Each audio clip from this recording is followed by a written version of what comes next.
Have you ever wondered why some folks seem to sail smoothly into their 90s, full of life and with a genuine sparkle in their eye, while others seem to struggle just to reach 80? It's a question I've been asked countless times over my 30 years as a family doctor, a question whispered in quiet examination rooms and over cups of coffee in living rooms. We all hope for a long, healthy life, don't we?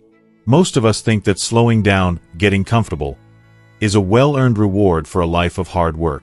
But what if I told you that the very thing we see as a comfort, our favorite armchair, perhaps, could be a silent thief?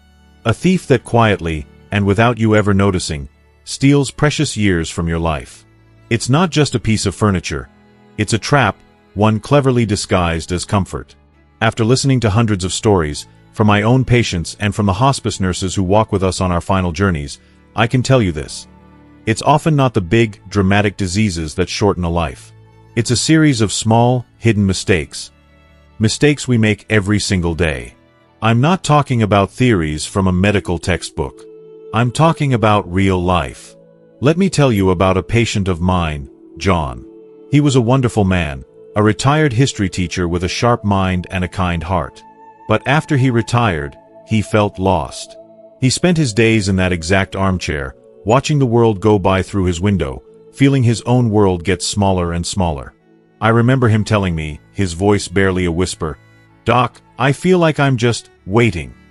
That single phrase, waiting, sent a chill down my spine because I knew exactly what it meant.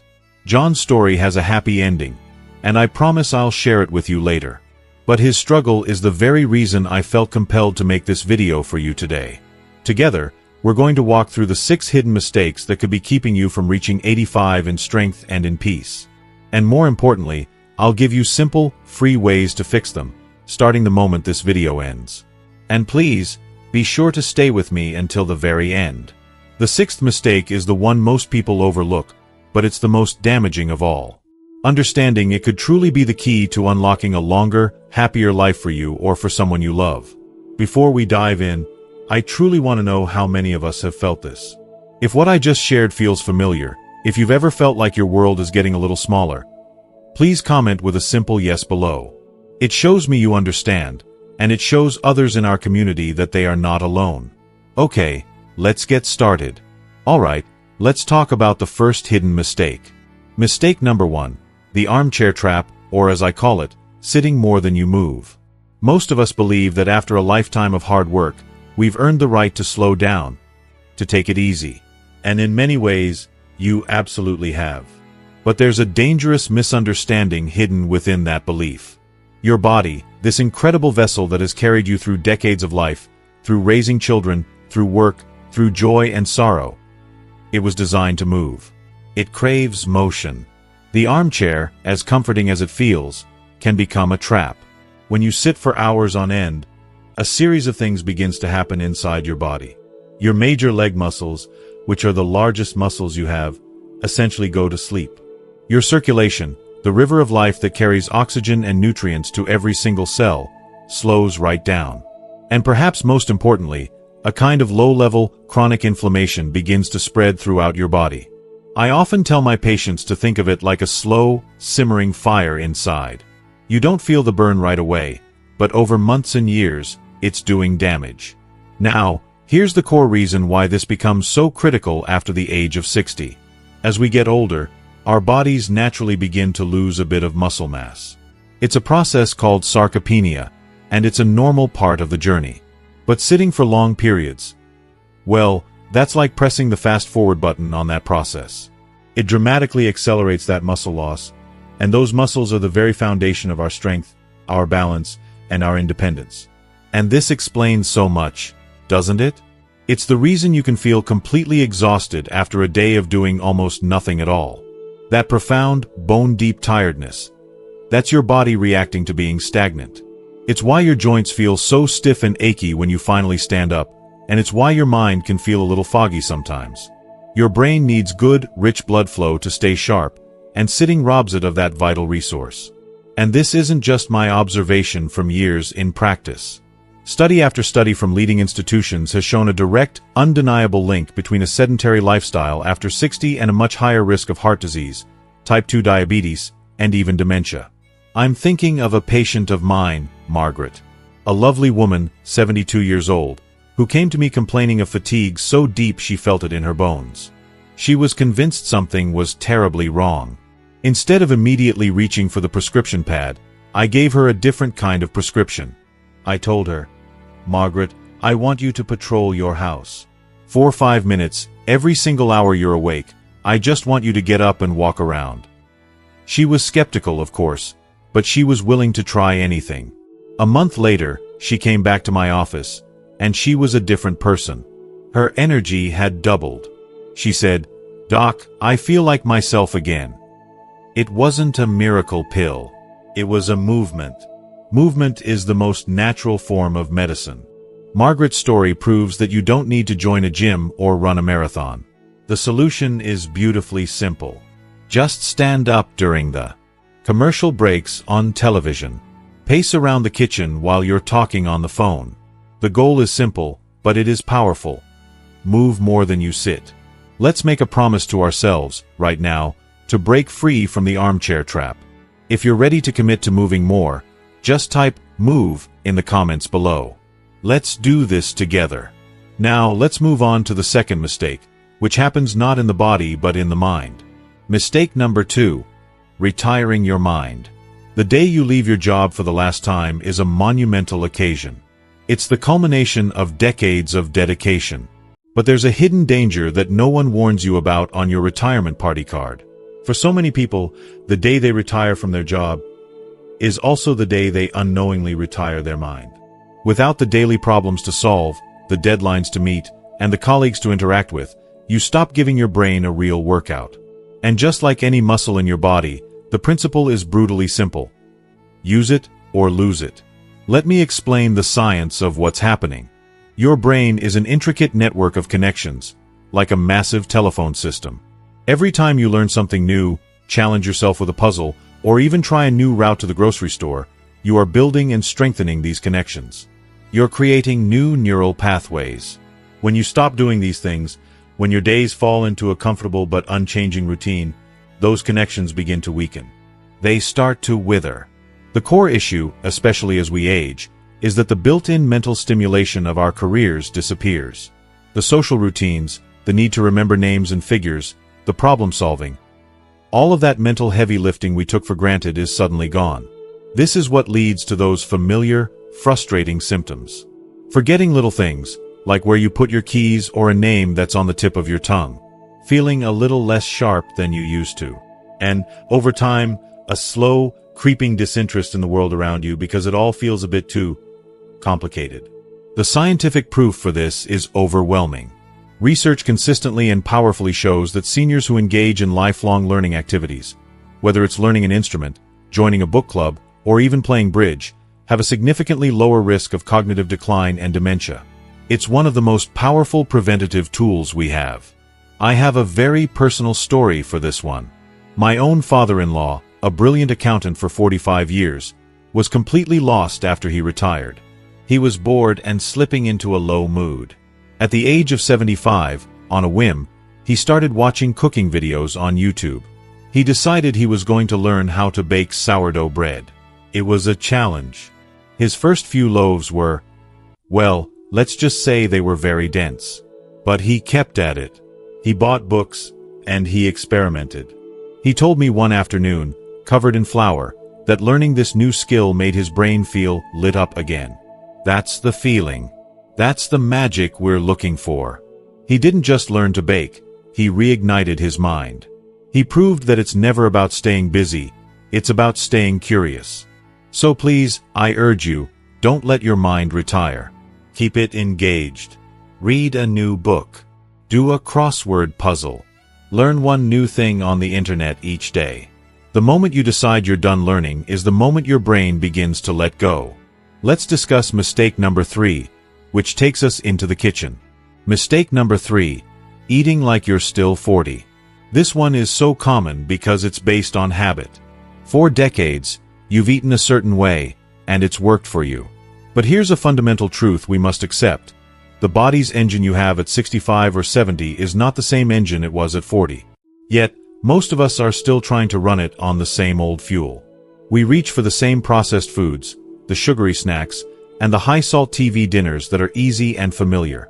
And then we wonder why we feel so sluggish, bloated, or why our joints ache, or why we have that afternoon energy crash that feels like hitting a brick wall. Scientifically, several key things have changed inside your body. First, your metabolism has slowed down. This simply means your body doesn't burn calories as efficiently as it used to, so you don't need as many of them. Second, and this is crucial, your body's ability to absorb key nutrients from food decreases. It becomes harder to extract vital things like protein, which is essential for muscle maintenance, and vitamin B12, which is critical for nerve function and energy. The core reason this becomes a problem with age is that our digestive system becomes less efficient. Those processed foods, packed with chemicals, preservatives, sugar, and salt, are much harder for an older body to handle. What you could get away with at 40 can create a state of chronic inflammation and stress in your body at 70. The symptoms are often subtle at first. That feeling of being sluggish and foggy isn't just old age. It's often a direct sign of a diet that hasn't adapted to your body's new needs. A poor diet doesn't cause a crisis in one day. It's like rust. It builds up slowly, quietly, over the years, until it finally becomes a disease. The evidence for adjusting our diets is crystal clear. The science tells us that seniors need significantly more protein in their diet than younger adults, just to fight off that natural muscle loss we talked about. We also know we need more water to aid digestion and keep our brains functioning clearly. I think of my patient, Carol. For years, she complained of a persistent brain fog and a lack of energy. We ran all the tests, and everything looked normal. Finally, we sat down and just talked about what she ate every day. We made a few simple adjustments. We swapped her sugary breakfast cereal for eggs and a piece of whole wheat toast to boost her morning protein. We cut out her afternoon soda. A month later, she called my office, and I'll never forget what she said. "It's like a cloud has lifted from my brain." Her body was simply starving for the right kind of fuel. So, I urge you to start thinking of food as medicine. Focus on food that heals, not just food that fills. Add more lean protein like chicken, fish, eggs, or Greek yogurt. Make a conscious effort to drink 1 extra glass of water each day. It's that simple, and it can change everything. This one is so important. If you learned something new here, comment "wow" below. This next one is about the heart. Not the physical muscle, but our emotional core. Mistake number 4, saying, "I don't want to be a bother." This one breaks my heart more than any other, because I see it every single week in my practice. Our generation, we were raised to be strong, to be self-reliant, to never be a burden on anyone.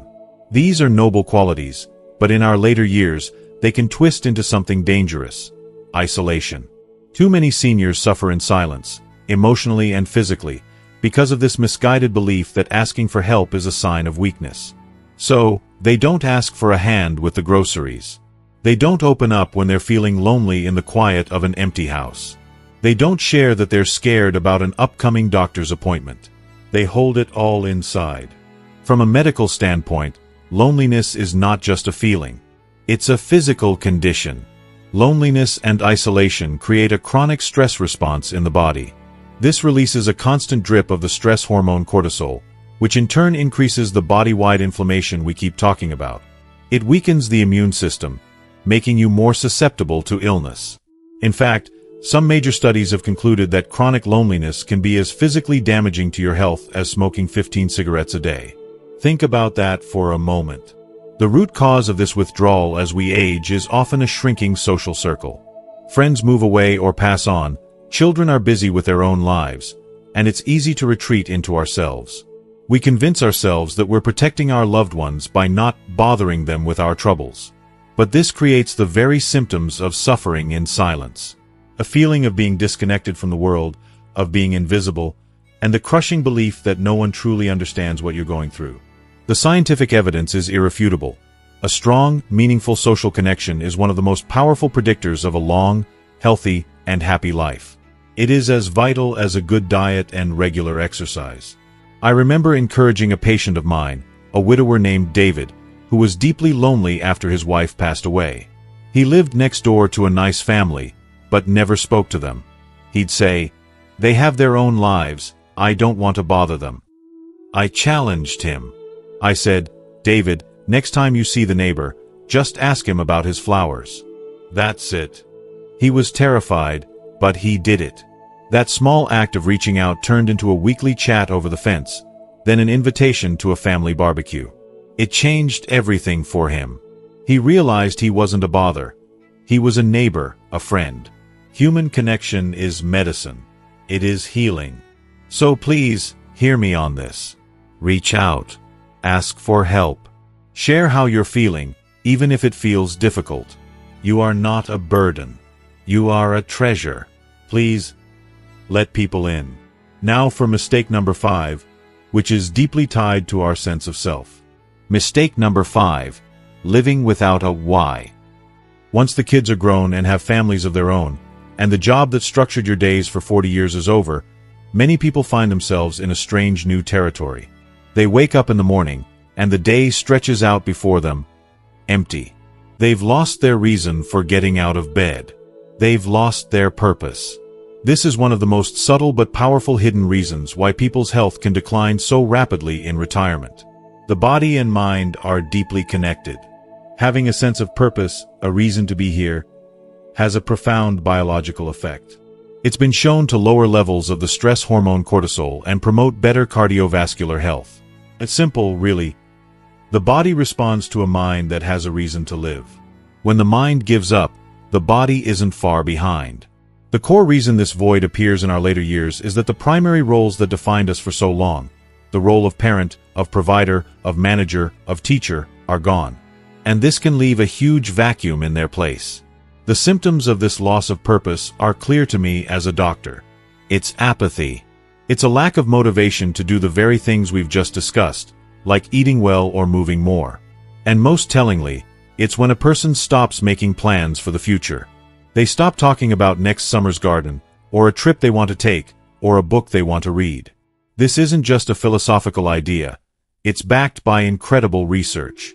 Longevity researchers who study the blue zones, those rare places around the world where people regularly live to be over 100 in good health, found one common thread that tied them all together. Every single centenarian they interviewed had a strong sense of purpose. In Japan, they have a word for it, ikigai. It means a reason for being. Remember my patient John, the retired history teacher I told you about at the beginning? The man who was just waiting in his armchair? This was his core problem. After we talked, he started volunteering at the local library twice a week, reading stories to young children. It wasn't a big, world-changing thing, but it became his why. It gave him a reason to get dressed and show up. It gave him joy and connection. That small act gave him a reason to live for, not just to live in. Your purpose doesn't have to be grand. It just has to be yours. It can be tending to a plant on your windowsill, checking in on a neighbor who lives alone, writing down your life story for your grandchildren. Finding your reason is everything. This is the heart of it all. If you agree, comment purpose below. And now, for the final and most important mistake of all. Mistake number 6. Believing it's too late. This is, without a doubt, the most dangerous and damaging mistake of them all. It's not a physical habit. It's a belief. It's that quiet, nagging whisper in your ear that says, "You're too old for that. Your habits are set in stone. What's the point in starting now?" This belief is a lie, but it's a powerful one because it stops you from even trying. It becomes a self-fulfilling prophecy. If you believe you can't change, you won't.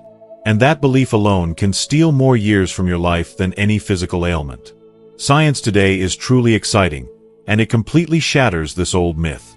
We now understand the concept of neuroplasticity, the incredible lifelong ability of your brain to rewire itself, to learn new things, and to form new habits at any age. Your brain is not a static object. It is a dynamic, living thing that is capable of change until your very last day. Likewise, your body has an incredible capacity to heal and even grow stronger. You can build new muscle mass in your 80s and 90s. It is absolutely possible. The The reason this toxic belief takes root as we get older is that society often reinforces it. We're bombarded with messages that after a certain age, decline is simply inevitable.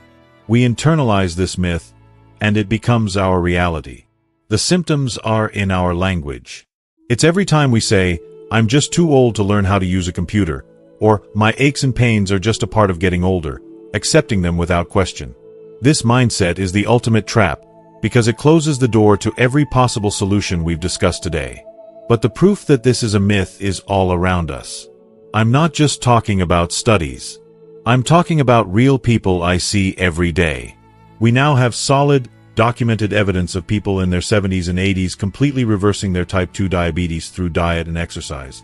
I have a patient who started painting at 85. She had never picked up a brush before in her life. She is now 92, and she sells her beautiful paintings at a local art gallery. She always tells me, with a twinkle in her eye, "Doc, my real life began at 85. She refused to believe it was too late. Her story, and thousands like it, are a testament to the power of the human spirit. So, I need you to hear this final message loud and clear. It is never ever too late to make one small, positive change. Reject the myth that your story is already written. It isn't. You are holding the pen. So now, as we come to the end of our time together, I want you to remember John, the wonderful history teacher I told you about at the beginning. The one who felt lost, the one who was just waiting in his armchair. Today, John is 82 years old, and I can tell you, he is thriving. He found his purpose, his reason to get up in the morning, by reading to children at the local library. That simple act had a beautiful ripple effect through his entire life. He started walking to the library every day, which took care of that old armchair trap for good. He's making new friends, both young and old. He's engaged, he's curious, and he's happy. John proved, not just to me but to himself, the most important lesson of all, that it is never ever too late to change your story. John's journey, and really, all the stories and ideas we've talked about today, teach us one simple, but incredibly powerful lesson. Your future isn't written in stone. It's written in the small choices you make every single day.